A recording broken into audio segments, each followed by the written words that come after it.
Hola, muy buenas tardes. Estamos en Expert TV, el canal de los expertos. Te saluda Lisette Méndez, soy coach en programación neurolingüística y coach empresarial. Bienvenidos a tu programa Capacitación y Desarrollo Organizacional. El día de hoy vamos a hablar de un tema súper interesante que es finanzas corporativas. Y para ello tenemos con nosotros al doctor Omar Barragán. Él es catedrático, investigador y conferencista. Bienvenido. Muchas gracias, Lisette. Qué amable. A tus órdenes. Y bueno, tenemos un tema muy importante sobre finanzas corporativas. Y bueno, te preguntaría la pregunta básica. ¿Qué son las finanzas corporativas, Omar? Bueno, las finanzas corporativas tienen que ver con distintos ámbitos de desarrollo del manejo del dinero multimodal. Hablamos del dinero físico, documentado o virtual, entre grandes empresas que tienen oficinas corporativas, es decir, que tienen concentradoras de toma de decisiones, como por ejemplo pueden ser BMW, Mercedes-Benz, Lego, Microsoft, Apple, etcétera. Tienen sus oficinas corporativas y toman distintas decisiones. Las finanzas corporativas atañen a todos los aspectos financieros relacionados con fundamentalmente grandes empresas. Tienen que ver con sus inversiones en términos de portafolios de inversión, y hablamos en este caso de inversiones en mercado de valores, en derivados financieros, dentro del mercado de valores, mercado de capital y mercado de deuda o de dinero, inversiones también en diamantes, en divisas, entre otras, incluso ya más recientemente en criptomonedas que todavía no están reconocidas por la banca central, pero son alternativas de inversión que algunas empresas se arriesgan a invertir en ellas, y es cómo manejan sus presupuestos en términos, por supuesto, del capital de riesgo, pero también de todo lo que tiene que ver con la distribución del presupuesto, los dividendos, o sea, cómo se distribuye el dinero de la inversión entre los accionistas. Hablamos de empresas que tienen capital social, que por lo tanto tienen un consejo de administración. Porque cuando hablamos de quienes no tienen consejo de administración y tienen un tamaño más pequeño, como son en muchos casos las micro, pequeñas y medianas empresas, hablamos fundamentalmente de finanzas empresariales, pensando en una dimensión más modesta de mercado, pero no porque sean menos importantes, sino porque están apenas iniciando sus posibilidades de incursión en un mercado nacional, e incluso ya con posibilidades de expansión, en algunos casos cuando se vuelven medianas, porque pasan de ser a veces micro, pequeña, mediana, y cuando pasa a ser grande ya puede empezar a considerar mercados internacionales. Ok, y en este sentido, ¿qué diferencia habría entre finanzas corporativas y finanzas empresariales? Las finanzas corporativas atañen a grandes empresas en términos de sus oficinas corporativas, sus decisiones de gran dimensión, o sea, pensar en las decisiones financieras de Lego, de Microsoft, de Coca-Cola, de Pepsi, es un asunto verdaderamente fuerte en términos de la complejidad que implica analizar sus inversiones, su departamento, bueno, su área funcional de finanzas, su departamento de presupuesto, su departamento de inversiones, incluso las solicitudes de financiamiento que pueden llegar a ser eventualmente, y que son financiamientos o de gobiernos o otras empresas o de organismos internacionales, y que por supuesto establecen políticas de dividendos, establecen análisis de riesgo, de rendimiento, decisiones sobre el flujo de efectivo, sobre la rentabilidad, es decir, cómo pueden vender algo más caro de cómo lo compraron. Claro. Por ejemplo, si una silla la compraste en 1,000 pesos, ¿cómo la puedes vender en 2,000? ¿Qué le tienes que agregar? Ese valor agregado que potencializa la reventa, y eso sería un asunto de rentabilidad. Los rendimientos serían lo que obtienen invirtiendo en mercados financieros. La liquidez sería su flujo de efectivo. Claro. Y todo ello visto desde una perspectiva compleja, porque insisto, hay áreas de finanzas con distintos departamentos, y que incluso para cada sucursal u oficina en algún país, ese departamento y esa área deben tener oficinas para manejar las operaciones financieras por país. Lo cual hace más complejo el asunto, porque no necesariamente una empresa grande todo lo concentra en un corporativo internacional. Por ejemplo, Lego es una empresa de juguetes de Dinamarca, oriunda de Billund, en Dinamarca. No todo lo tiene en Billund. Algunas cosas las tienen en Estados Unidos, otras en Canadá. Una parte importante está en Billund, pero muchas decisiones financieras de la empresa se toman en Estados Unidos y en Canadá, no en Dinamarca. Porque la sesga por las operaciones que tiene esta firma juguetera danesa en sus distintas operaciones internacionales.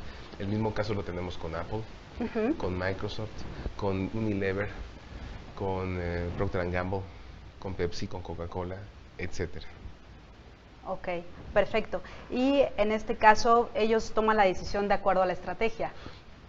De hecho, ellos toman decisión de acuerdo con la estrategia, pero sobre todo de acuerdo con la complejidad del mercado en el que están. No es lo mismo Perfecto. manejar las finanzas en México, Claro. o en Colombia, o en Perú, que manejarlas, por ejemplo, en Estados Unidos, Canadá, Suecia, Dinamarca, Francia, España. Tienen distintas situaciones.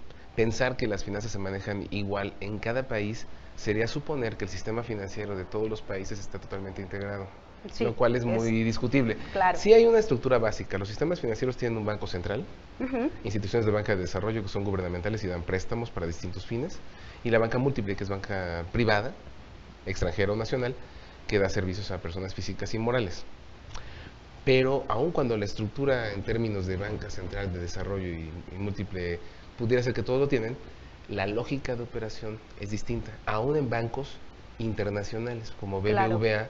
que no necesariamente maneja en México el mismo tipo de servicio que maneja en España o en Argentina, Claro.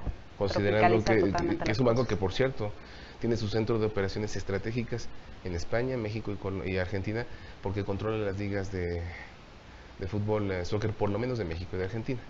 Entonces Ujú. tiene el negocio del soccer, además de un negocio bancario convencional, entre Ok. otros. Ok, perfecto. Sí, muy interesante. Y en la parte de finanzas empresariales, Ahí las acciones son más modestas y tienen que ver con cómo la empresa pequeña, pensemos en una tienda de abarrotes, una ferretería, una estética, cómo manejan, por ejemplo, los catálogos de cuentas bancarias. Me explico. Si una empresa pequeña tiene cuentas en 3 bancos, si esas cuentas son de crédito, por ejemplo, o de débito. Si la mayoría son de débito, quiere decir que la empresa tiene liquidez. Si son de crédito, quiere decir que tiene solvencia. Es decir, puede pagar cosas, pero no tiene dinero propio. claro. Es decir, maneja más pasivo que activo. Ok. Cuando es una cuenta de débito, maneja más activo financiero, porque es dinero propio. Cuando maneja un crédito, es un pasivo o una deuda de esa empresa con el banco X, Y, Z, que le esté dando una cantidad de dinero y le esté cobrando, desde luego, intereses por ese concepto. Claro.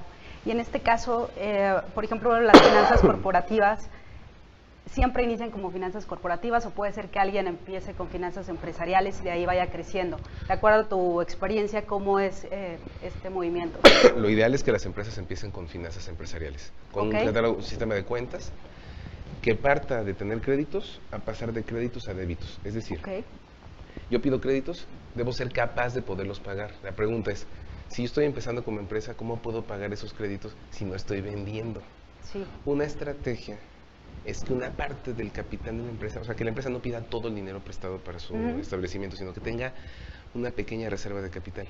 Y esa pequeña reserva de capital la utilice para abrir fondos de inversión en moneda extranjera. Ok. Es decir, por Es ejemplo, una buena si la estrategia. empresa Ujú. nueva tiene a su disposición 200,000 pesos, que pueden ser la suma de todos los socios que la conformaron, aunque sea muy pequeña, puede decidir abrir un fondo de inversión en dólares que le dé un rendimiento superior a la inflación. Si la inflación está en 4% y el rendimiento es de 8%, no hay problema. Ya es una Ok. ganancia.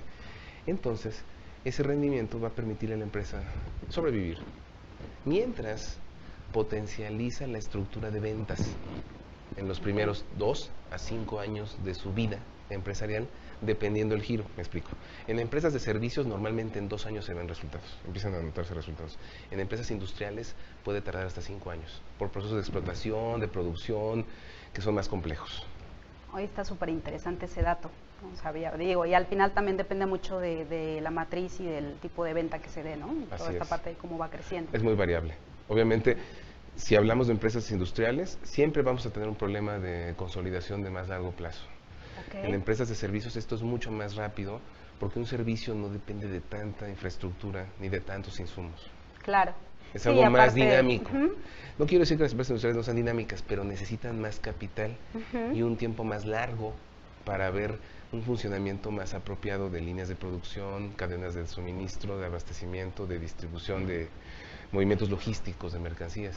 Y en los claro. servicios la logística es bastante más sencilla, o por lo menos no requiere de mecanismos de logística compleja o de maquinaria o cosas que pudieran entorpecer o complicar el flujo de servicio. Claro. Sí, que al final del día, al inicio tienes que experimentar cómo se va moviendo el producto, cómo trabajas, incluso, por ejemplo, si ya te vas a la cuestión internacional, cómo trabajar con el nuevo país. Entonces, yo creo que los primeros 3 años o hasta 5 años que comentas son mucho de observación y de ir como viendo cómo se va produciendo. Observación y experimentación. En distintos ámbitos de aplicación de las empresas. Ok, perfecto. Y en el caso de, por ejemplo, los corporativos, generalmente nos comentas que tienen una sede. Ahí, ¿cómo hacen su estrategia en la parte fiscal? ¿Van a depender del país donde se encuentren ubicados? ¿Y es recomendable que tengan a alguien que maneje como todos los países o lo manejan de manera independiente en cuestiones fiscales? Pueden manejarlo de manera independiente. Lo pueden concentrar, pero no es recomendable que lo concentren, porque si lo concentran, evitan permitir que la heterogeneidad de cada país establezca la línea en la que se van a mover sus respectivas decisiones. Es decir, si yo concentro todo en el corporativo de Estados Unidos, por ejemplo, en el caso de Avon, que es una empresa de cosméticos neoyorquina, si todo se concentra en Nueva York y no se distribuye la toma de decisiones a las sucursales de Avon, que es la empresa de cosméticos estadounidense, tenemos el inconveniente de que Avon dependería siempre de Nueva York. Claro. Y el flujo de información, aunque es rápido, es en tiempo real, no nada más implica que sea rápido, implica que el Consejo de Administración en Nueva York esté de acuerdo con alguna política relacionada con un replanteamiento de cosméticos en términos de una recuperación de mercado o estrategias de inversión bancaria, bursátil o de derivados financieros o cualquier otra que la empresa desee o decida establecer, y que por supuesto no va a ser lo mismo pensarlo desde Estados Unidos que desde México, Colombia, Venezuela, Ecuador, etcétera, ¿no? Ok, perfecto. Y hablando de esta parte de riesgos, ¿qué es capital de riesgo?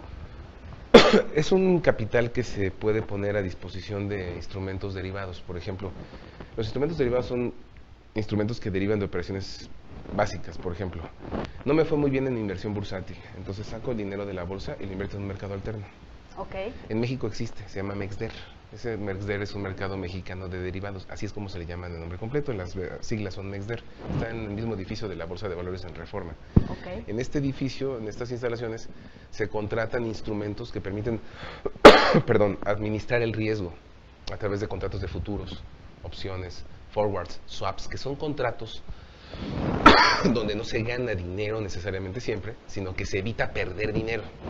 Es decir, yo estoy perdiendo en los otros mercados. Los derivados de entrada son contratos que me dan 3 posibilidades: cobertura de riesgo, especulación, que es compra-venta, o permuta, que es intercambio de un activo por otro, con la intención de por lo menos no perder lo que habría perdido de haber seguido en los otros mercados financieros, dado que están a lo mejor en una situación crítica.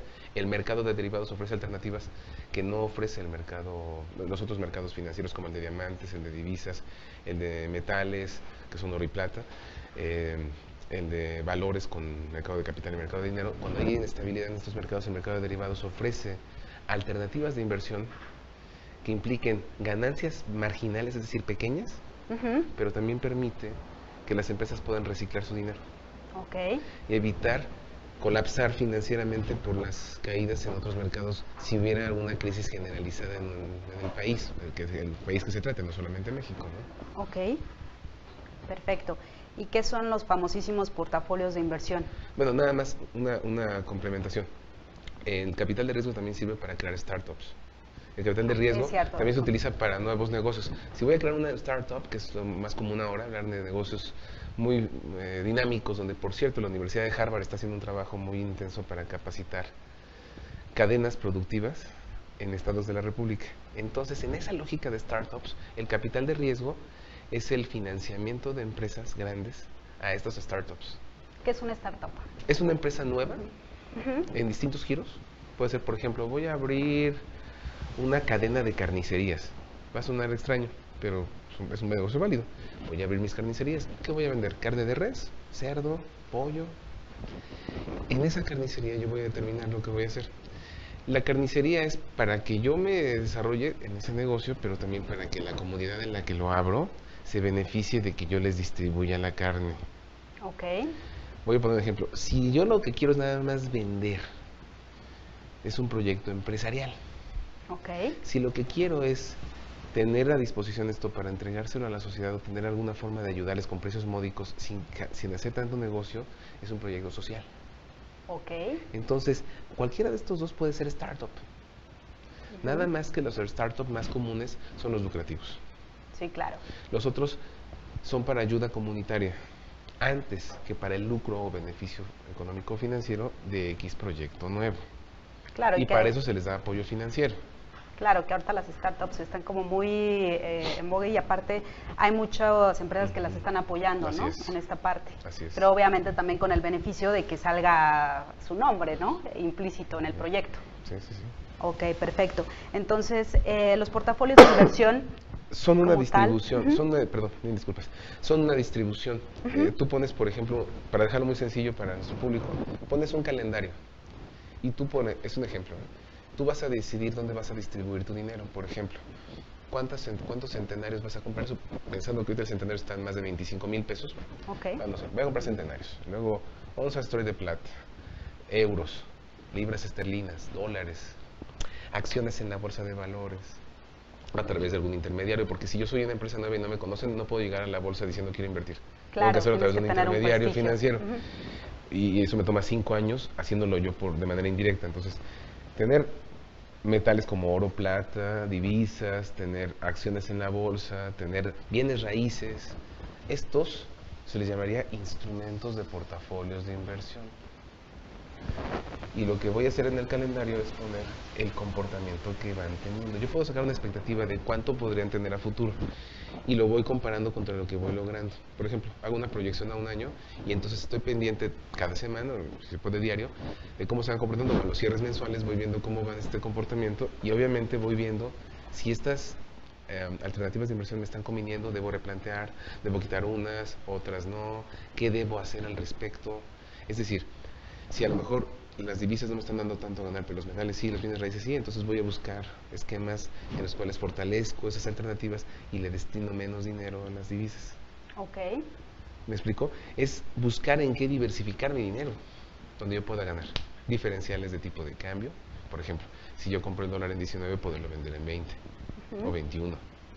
A eso se refiere. Si compro el centenario en 25,000, poderlo vender en 30,000. Claro. O sea, esos diferenciales que gano con cada una de las alternativas y de los instrumentos le da éxito, o no mucho, depende, mucho o poco éxito, a ese portafolio de inversión. Cuando no tiene mucho éxito esos activos, los cambio por otros y voy replanteando mis decisiones. Vendo esos, compro otros y busco nuevos horizontes de distribución de activos a los cuales colocar mi dinero para generar ganancias de esa manera y no esperar únicamente la productividad de mi empresa. Okay. Los portafolios de inversión son una alternativa para que la empresa no dependa solo de su facturación y de sus ventas, sino también de lo que puede hacer en los mercados financieros. Ok, perfecto. ¿Y qué nos recomendarías, por ejemplo, para mantener las finanzas en una pyme o finanzas empresariales? Para, por ejemplo, la gente que está iniciando un nuevo negocio, yo sé que es todo un tema, ¿no? Las finanzas corporativas ya tienen hasta cierto punto una línea a seguir, ya tienen una estructura, y justo en nuestra reunión platicábamos de estas inversiones para los pymes, ¿no? Que de pronto dices, quiero iniciar un negocio, pero a veces son pocos o nulos los conocimientos de finanzas, ¿no? Sí, bueno, lo primero es que las empresas deben entender que lo ideal es que empiecen con capital propio y poca deuda. Es decir, una recomendación que yo hago es que una empresa, un empresario nuevo trate de no pedir tanto. Y si va a pedir, que sea en un esquema donde no le salga oneroso o caro el interés. Me explico. Hay créditos públicos. Por ejemplo, la Secretaría de Economía otorga apoyos. Antes los daba el INADEM, que duró durante el sexenio pasado, y el INADEM era el Instituto Nacional del Emprendedor. Fue una creación del gobierno anterior, ya desapareció. Ahora la Secretaría de Economía maneja directamente los apoyos. Por otro lado, Nacional Financiera. Y por otro lado, Banco Nacional de Comercio Exterior, cuando las empresas quieren incursionar en mercados internacionales, para exportaciones sobre todo. En ese sentido, es recomendable acudir a esquemas públicos que son mucho más estrictos, piden más requisitos. Por lo tanto, un negocio tiene que estar más estructurado para efectos de acceder a estos apoyos, pero son más baratos. Okay. Es un ejemplo. Si un banco cobra 22% de interés anual, ellos cobran 6% de interés anual. No, bueno, está buenísimo, por decir un ejemplo, ¿no? Ahora, hay que procurar que no sea todo el financiamiento. Yo recomiendo que haya un capital mínimo, por lo menos. ¿Cuánto se recomienda? Bueno, lo que históricamente se ha recomendado, 50,000 pesos y 2 socios por lo menos. Claro. De ahí para más. Es decir, yo recomiendo que en forma de crédito no se solicite más del 40% de la necesidad real. Por ejemplo, si yo necesito 500,000, yo debo tratar de que solo el 40% de esos 500,000 sea en forma de crédito y el resto en forma de capital. 60% capital, Claro. 40% crédito. Sí, porque ya tu endeudamiento no es tan alto. Porque el problema es que te puedes sobreendeudar y el problema de muchas empresas por lo cual no fracasan, de hecho he hecho revisiones sobre el fracaso de las empresas y te puedo asegurar que en México hay más de 5 millones de empresas, entre micro, pequeñas, medianas y grandes. El 95% mueren antes de 5 años. Sí, justo hace Entonces, dos es un gran programas lastre, hablábamos ¿no? de esa triste Digo, yo realidad. sé que no debo decir muerte porque suena como si fuera un ente biológico, bueno, fracasan o quiebran antes de 5 años, ¿no? Pero adelante, por favor. Sí, de hecho justo hablábamos en desarrollo organizacional que muchas veces no hay una buena planeación o idealizamos un negocio, ¿no? Y pensamos que en un año ya van a estar como todo fluctuando de una manera maravillosa, ya podemos sacar inversión, ya. Sin embargo, no, o sea, tenemos que ser muy pacientes, tenemos que asesorarnos de gente que realmente sepa en esta parte de las finanzas. Incluso, ahorita que comentas la tasa de mortalidad, bueno, ya suena muy dramático, pero en realidad, es cierto, lo técnico sería fracaso empresarial. O sea, para ser muy quisquillosos con la expresión, sería índice de fracaso empresarial. Ese sería lo técnicamente correcto. Sí. Lo correcto. Y bueno, nos compartes que has tenido experiencia justo con este tipo de empresas. ¿Cuál es como lo más repetitivo en las empresas? ¿Por qué fracasan? Porque piden créditos que no pueden pagar y el crédito representa el 80% de su inversión. Sí. Segundo, creen que el negocio familiar debe mantenerse en una estructura en la que, por ejemplo, mis hijos están trabajando en la empresa, pero yo no sé separar la relación de la casa con la de la empresa. Claro. Entonces te trato como mi hijo en la empresa, cuando debe ser un tratamiento distinto en la casa que en la empresa. Es que la empresa es otra cosa, la empresa es mi empleado. Claro. Y tengo contigo una relación distinta a la que tengo si nos vemos en la casa. Porque en la casa son otras situaciones, no es una empresa, y aquí en la empresa tienes que dar resultados, y si no, ¿sabes qué? Serás mi hijo, pero te vas. Claro. Y el tema es que muchas empresas son familiares. Ese es el punto. Y no pasan de un muégano a crecer y expandirse. Incluso les preguntas cosas y te responden de manera un poco fuerte, ¿no? Yo alguna vez platicaba con un vendedor de tacos en Polanco, en un mercado. Le dije que me gustaban mucho sus tacos y le dije que la verdad me parecía que sería interesante que él pudiera exportar sus tacos a Estados Unidos. No, bueno, le dije... La respuesta que me dio fue preocupante. Me dijo, ¿eh? ¿Y luego quién se ocupa del local aquí? Y luego, ¿quién va a vender acá? Ajá. Pero es que no piensan en diversificarse, ¿no? Claro. Una señora que vende empanadas en Oaxaca, ¿no? Le vendo las que quiera menos todas. Pues sí. Después, ¿qué voy a vender? No sé si quedarse con una o la señora de las naranjas. ¿Se las compro todas? No, luego ¿qué vendo? Claro. Pero es que entonces pareciera como que no piensan más allá de los límites de una posibilidad de mercado superior. Y esto conduce a muchos lastres, a que se mantengan de una manera modesta. Y no les va mal. Una vendedora de tamales vive bien, digamos, se las ingenia y puede lograr cosas interesantes. Pero no va a pasar de una esquina en alguna zona de la Ciudad de México o de alguna otra parte de la República y no va más allá. A lo mejor paga su derecho de piso a la autoridad y aún así le rinde, porque todos los negocios hacen corte de caja, saben cuánto vendieron y cuánto les sobra. Eso de ley. Pero tampoco necesariamente tienen una estrategia de inversión. Por ejemplo, ni siquiera reciben pagos con tarjeta, obviamente están fuera del sistema financiero. No, digamos, una vendedora de tamales que tenga terminal de tarjeta de crédito, eso debería estar ridículo para ellos. Pero yo creo que ya vamos para allá, ahí. Pero otra alternativa sería que invirtieran en criptomonedas, que todavía no están reguladas, pero que son una alternativa de inversión y que es muy desconocida todavía, porque en México el 0.60% de los empresarios sabe lo que son los mercados financieros o cómo invertir en ellos. Y en Estados Unidos el 60% saben eso. Aquí el 0.60, o sea, la diferencia es... Sí, justo mi pregunta es, ¿cómo podemos incentivar en este sentido? Porque yo creo que lo que acabas de comentar ahorita de la persona que vende tacos, dice, si me diversifico, si hago más negocios, al rato Hacienda va a estar detrás de mí, al rato voy a tener más problemas, y en realidad no hay como esta motivación. Pero tampoco lo ve como una estrategia, dicen, es complicado, exacto, me tengo que desplazar, y es viajar, y es mi receta, son mis tacos. Pero incluso cuando les dice que puede patentar, ¿qué es patente? Claro. Tenemos una pésima cultura de patentamiento. La gente inventa cosas y no las patenta. Tenemos un 15% de patentamiento de las cosas que se generan en México. O sea, la gente inventa cosas y no las patenta. Y tan creativos que somos, ¿no? En Estados Unidos un mexicano patentó la cerveza Dove, que es una cerveza que era ficticia de los Simpsons y ahora ya es una cerveza real. A lo que me refiero es que sí se puede patentar si no hay una patente preexistente. Claro. Y es cuestión de que vayas en México al INPI, no el Instituto Mexicano mucho. de la Propiedad Industrial, o a la OMPI, el Museo Mundial de la Propiedad Intelectual, a hacer un registro formal de la marca para proteger tu know-how. Pero la gente no lo ve como una protección legal. Claro. Lo ve como un lastre. Sí. Y es fácil robarles la idea, porque como no está registrada, porque ya lo puede hacer, ellos no pueden demandar ante tribunal alguno por un plagio de marca o de know-how. Bueno, y en este caso volver a la raíz, que es patentar, ¿no? O sea, que implica un registro formal de una marca, un procedimiento, un conjunto de manuales para que todo esté protegido y no ocurra lo que pasó en alguna ocasión con China, que tuvo la patente de la Virgen de Guadalupe. Entonces, bueno, para comercializar todas las imágenes de la Virgen y Made in China. Claro. No, y también en México muchísimos casos, o sea, de gente que es muy creativa, dinámica, pero llega un extranjero y fue más abusado, no está registrado, pues yo lo hago mío, ¿no?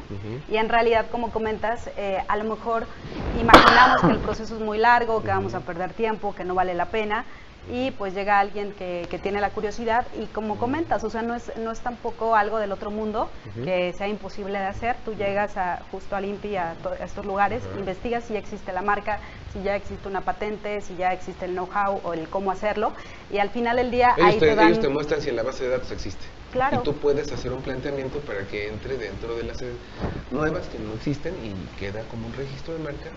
Y si tú ya la pones en cualquier letrero y alguien la plagia, pues lo puedes demandar ante tribunales. Claro, si es en el INPI, solo es nacional. Si es en la OMPI, es internacional. Debe haber un registro doble, en el INPI y en la OMPI. Mira, eso también. Porque si es en el INPI, solo te protege en México. Si alguien te plagia en cualquier otro país del mundo, no puedes demandar porque la patente solo es nacional. Por eso es importante que primero la patente sea en México y luego en la OMPI para que tengas un registro nacional e internacional de marca. Y en cuestiones de costos, ¿qué tan No, son costos de recuperación, realmente no les sale caro. Estamos hablando de una inversión de 15,000 pesos cuando mucho. Y estoy exagerando con la cifra. Para un negocio pujante que tenga posibilidades es una inversión mínima y el costo-beneficio es impresionante. A lo que están invirtiendo les va a redituar mucho más porque tienen una protección legal. Y de verdad las autoridades proceden. No puede demandar por cualquier violación a sus principios de comercio. Incluso pueden registrar procesos de exportación ante la OMC en el marco de tratados comerciales. Mira, todos suenan. Y eso muchas empresas no lo manejan o no lo saben. Claro, incluso lo vemos muy seguido en las técnicas de capacitación, ¿no? Hay muchas cosas que se pueden registrar, otras no, pero al final yo ya hice el pan con otra receta diferente, pues ya tengo toda la patente y yo voy, lo registro, le pongo mi nombre y si alguien más lo usa me tiene que pagar derechos. Claro. Entonces al final del día hay mucha gente en ventas que ya lo está haciendo de esa manera. ¿Por qué? Porque al final vendes un curso, lo patentas y ya lo distribuyes con un solo, incluso con el nombre, ¿no? Ya le das como una metodología. Y aquí algo bien importante y bien interesante, ¿no? En la parte de la metodología. Platicábamos en el programa de desarrollo organizacional que no se toma en cuenta esta parte de la metodología. O sea, como que lo tomamos de, vamos a iniciar un negocio y a ver cómo sale. O lo que comentabas de la familia. Estoy diciendo amable, el 80% de las empresas no llevan una metodología para establecerse. 8 de cada 10 empresas, a ver cómo me va. Incluso algunas me han dicho, bueno, con el favor de Dios. Bueno, me gusta. El favor de Dios es respetable, pero ¿por qué no le ayudamos a Dios, no? Claro. Para que el favor sea completo, ¿no? Para que trabajemos en equipo, por lo menos, ¿no? Invitarlo a participar como consultor a Dios, ¿no? Claro que sí.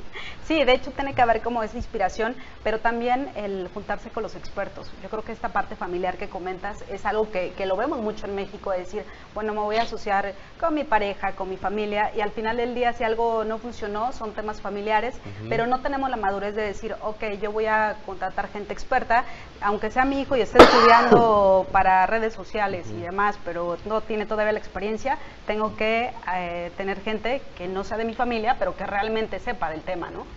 Y entonces gana el lado emocional, gana él es mi hijo, él es mi hermano, y Y ese tipo de cosas son cómo tratarlo parte del fracaso. distinto, si somos familia. Pero entonces la empresa no entiende la dualidad en que tiene que estar. Son dos universos. Eso es por un lado. O luego piden créditos que no pueden pagar. O también creen que pueden manejarse solamente con simplemente poner el negocio sin administrarse. O sea, sin un manual, sin un procedimiento, sin una metodología. Es como, pues ya está el negocio a vender, ¿no? No, así de simple no. Hasta los taqueros tienen una metodología. Yo he conocido taqueros que tienen una buena metodología de mercado a su casa, del obrador donde enfrían la carne, la compran y la van preparando para los tacos. Hay toda una logística de tacos. Claro. Y esa logística de tacos es una metodología, aun cuando es una metodología burda, si lo queremos ver así, pero luego son negocios muy rentables. Yo he conocido personas que con esos negocios le han comprado casa a todos sus hijos. Claro. Sí, de hecho yo conozco un caso de éxito de un amigo que tiene justo taquerías en Aguascalientes. Y bueno, tiene publicidad en todas partes, pero justo siempre se está preparando con la metodología. Y aquí la cuestión es también, si tú tienes el don, está padrísimo, si tienes ya la parte de conocimientos del producto, está súper bien, pero siempre te tienes que aliar de un experto. Y justo vamos a hablar de una conferencia que tenemos en Happy Pro Team, donde tú nos apoyas, donde das conferencia de alta dirección de empresas. Y me gustaría que le platicaras a nuestro público de qué se trata esta conferencia, qué puntos ve la parte de alta dirección de empresas y cómo apoyamos a las empresas con esta conferencia. Bueno, lo que la conferencia plantea es un evento de alta dirección, como bien lo apuntas, y pues nos plantea cómo la alta dirección es un elemento cada vez más importante. Es una especie de arte, es válido llamarle arte porque tiene aspectos de creatividad. La alta dirección es todo un asunto creativo porque además no es lo mismo ser directivo que ser líder. Exacto. Un alto directivo tiene que conducirse hacia un liderazgo, tratar de dirigir grupos que se sepan dirigir a sí mismos. Y entonces es un planteamiento de arte y también una disciplina conceptual. Es decir, aprende en el ejercicio mismo a través, por supuesto, de todo lo que se ve en esta conferencia, en la cual se revisan también aspectos de la economía del país que son básicos. Yo no puedo imaginar a un empresario, a un directivo, lo digo con respeto a todos los directivos que nos están viendo y escuchando, no es en ánimo peyorativo, sino en ánimo constructivo. Yo no me imagino un empresario exitoso que no conozca la realidad económica de por lo menos el país en el que vive. Claro. Eso es básico. Importantísimo. A veces parece que es ocioso, ¿para qué lo sabes? Pues no importa, nosotros lo que importa. ¿Cómo está el Producto Interno Bruto, la balanza de pagos, el tipo de cambio, el precio del petróleo, qué me afecta a mí? Exacto. Las decisiones de política económica de mi gobierno, ¿están afectando o no? ¿Me convienen o no? ¿Tengo que tomar decisiones más drásticas o no? Entonces, obviamente estas conferencias nos conducen a hablar de la alta dirección como un asunto primordial en un entorno de mercados globales, donde el mercado global nos conduce a ser más competitivos, porque deberíamos ser más competitivos para lograr una internacionalización de las empresas. Y bueno, ¿qué es lo que podemos lograr que aprendan las personas con estas conferencias? La importancia que tiene la comunicación, aparte de la retroalimentación, porque si solamente informas y no permites que te retroalimenten, no hay comunicación. Claro. Es importante que haya una comunicación, que sean mensajes de ida y vuelta. Diálogo circular, como dice el presidente de sus mañaneras, ¿no? Entonces, la comunicación y la relación dentro de todos los niveles de la organización, que logres que haya una buena comunicación intra e interorganizacional dentro de la empresa y entre esa empresa y otras empresas y entre esa empresa y sus sucursales, sus oficinas, etc. Tener un sentido de pertenencia, o sea, que logres que la gente sienta que es importante estar ahí, que se ponga la camiseta y que le da un valor institucional estar ahí, decir, bueno, me la creo que estoy en una empresa de X características y quiero ponerme la camiseta y seguir adelante hasta lograr lo que me propongo, ¿no? Que es sacarla adelante y yo salir adelante en ese sentido. Liderazgo y trabajo en equipo, lo que comentábamos hace rato, que sean equipos autodirigidos. Pasar de grupos de trabajo a equipos. El grupo es que tienes un conjunto de personas que no sabes si lo están haciendo bien. Equipo es que realmente están trabajando bien, tú solamente supervisas, pero no necesariamente estás dando las indicaciones a cada rato. Claro. Solo supervisando que todo esté ok. Porque estás partiendo de un grado de madurez de las personas. Y estás confiando en el talento de tu equipo. Pero ese grado de madurez también lo tienes que lograr poco a poco, dándoles capacitación, dándoles un sentido de pertenencia y ayudándoles a formar parte de sus capacidades autogestivas y del involucramiento con la empresa. Entonces, tendríamos esta parte, el desarrollo de implementar resultados exitosos, que haya resultados que convengan a la empresa, que le funcionen, que le ayuden, que le contribuyan, predicar con el ejemplo. De nada sirve que yo te diga que lo hagas si yo no lo hago. A ver, no hagas esto, no fumes. Yo me fumo una cajetilla o dos. No, pues Por favor, no bebas. Y yo me la paso ebrio. Entonces, a ver, qué contradicción. Yo hago precisamente lo que pido que no hagan, ¿no? Exacto. Y obviamente la importancia de los escenarios económicos de México y el mundo, entender lo que pasa en nuestro país, en otros países, si tenemos relaciones comerciales con cuáles. Por ejemplo, México tiene 13 tratados con 50 países y Estados Unidos ocupa 87% del comercio. Está muy desaprovechada la relación internacional de México, comercial. Hay que aprovecharla y explotar, y hay otros países que están esperando comercio con México y ya están los tratados firmados. Y parece que Estados Unidos es el único objetivo de exportaciones, ¿no? Habiendo muchísimos caminos, tomamos el más cercano, ¿no? Y por supuesto, un desarrollo de talentos. Ver qué personas son potencialmente exitosas y que podemos apoyarlas, no entorpecerlas, no la típica política de y no voy a permitir que llegue a mi puesto. ¿Por qué no? Si tiene las capacidades y lo puede hacer, ¿por qué le vas a impedir que triunfe?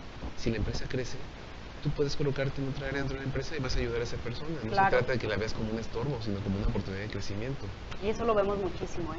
Digo, tristemente es una realidad que se ve mucho en los corporativos, de decir, no, pues me va a quitar el puesto, me va a quitar mis funciones, y al final no se hace esta madurez, ¿no?, profesional, en decir, oye, si realmente está creciendo la empresa, a lo mejor hasta se abre a otra sucursal y tú vas como director general, o hay otro panorama para ti, ¿no?, en cuestiones profesionales. Por eso es que los beneficios que se proponen son conocimiento de las estrategias corporativas, integración de la alta dirección de manera asertiva, es decir, asertiva es actuar antes, proactiva. Asertiva es pensar, decidir antes, ver qué problemas puede enfrentarse, anticiparse a ellos, ver cómo se pueden solucionar, tener iniciativa y liderazgo. Impulsar, por supuesto, el liderazgo de los demás y, por supuesto, sigo insistiendo, trabajar en equipo. Crear equipos, pero que los equipos sean autodirigidos. Sí, claro. O sea, no dirigir yo los equipos, que ellos sepan dirigirse como un líder de cada equipo. Yo solo supervisar, como lo hace Microsoft, que tienen equipos autodirigidos de 30 integrantes cada equipo, y es una estrategia que inventó Bill Gates en Microsoft y le funcionó muy bien a Bill Gates. Bueno, ya Bill Gates está retirado de la empresa, pero Bill Gates dejó una estructura en la que Microsoft se sabe manejar sin depender de un directivo como tal. Se llama equipos autodirigidos. Sí, fíjate que tiene que ver mucho con los sentimientos, ¿no? La gente no sabe soltar un puesto.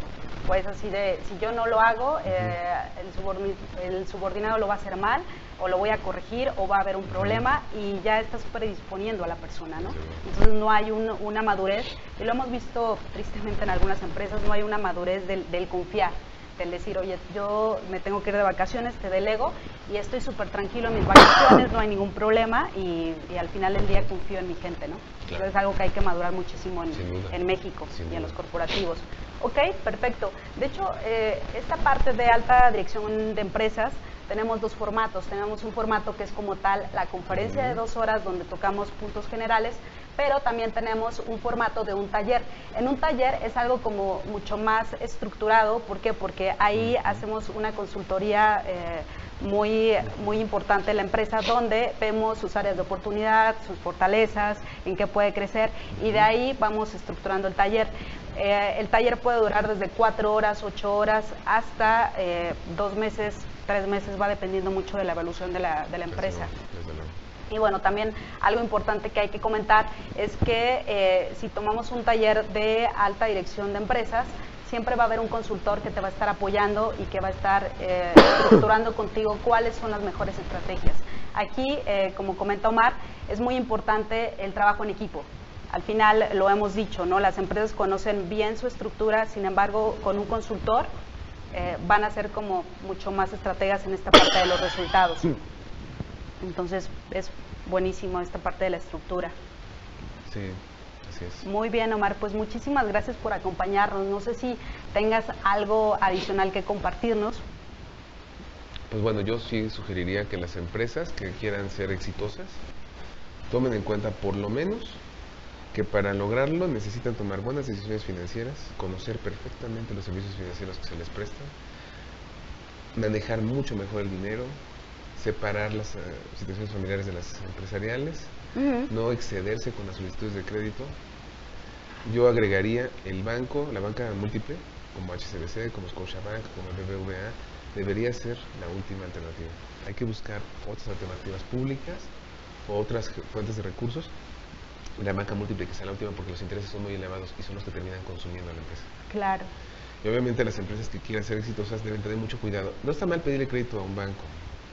El punto es, voy a pedir lo que realmente necesito, no excederme, que luego el interés se me vuelve un interés moratorio, un interés sobre interés, es decir, se cobra interés compuesto.